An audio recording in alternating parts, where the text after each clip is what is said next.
Hi everyone, welcome to Study Ashram. आज हम देखेंगे pharmaceutical purchase policy.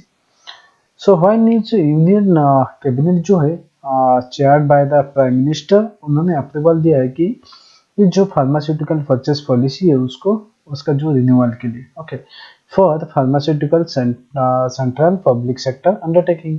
Okay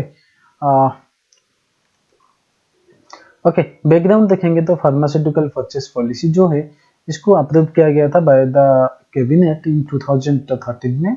okay कितना साल के लिए ना 5 इयर्स के लिए in respect of 103 medicine manufactured by the pharma CPSUs and their subsidiaries.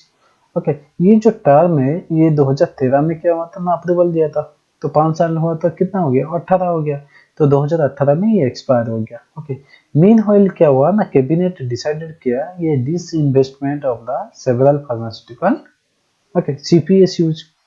It has been proposed to extend the policy till the final closure sale of the pharma CPSUs.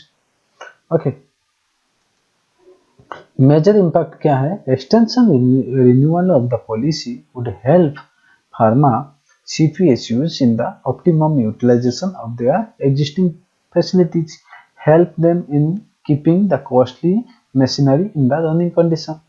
Okay, it may result in the higher return at the time of disposal in case of the CPSUs under the closure, better valuation in case of the CPSUs under the disinvestment. Okay, pharmaceutical purchase policy जो है ये policy जो क्या है ना, ये policy applicable to purchase by the central state government departments and their public sector undertakings. Okay ये जो है the pricing of the products is done by the national pharmaceutical pricing authority. Okay इसको कौन ये प्रोडक्ट को करता है ना, प्राइसिंग ऑफ द प्रोडक्ट कौन करता है ना, ये NPPA। ओके ये जो procuring an entity can purchase from the pharma CPSUs and their subsidiaries, okay, subject to their meeting good manufacturing practices now to where the schedule A of the drugs and the cosmetic rules. Okay, that's all. Thank you.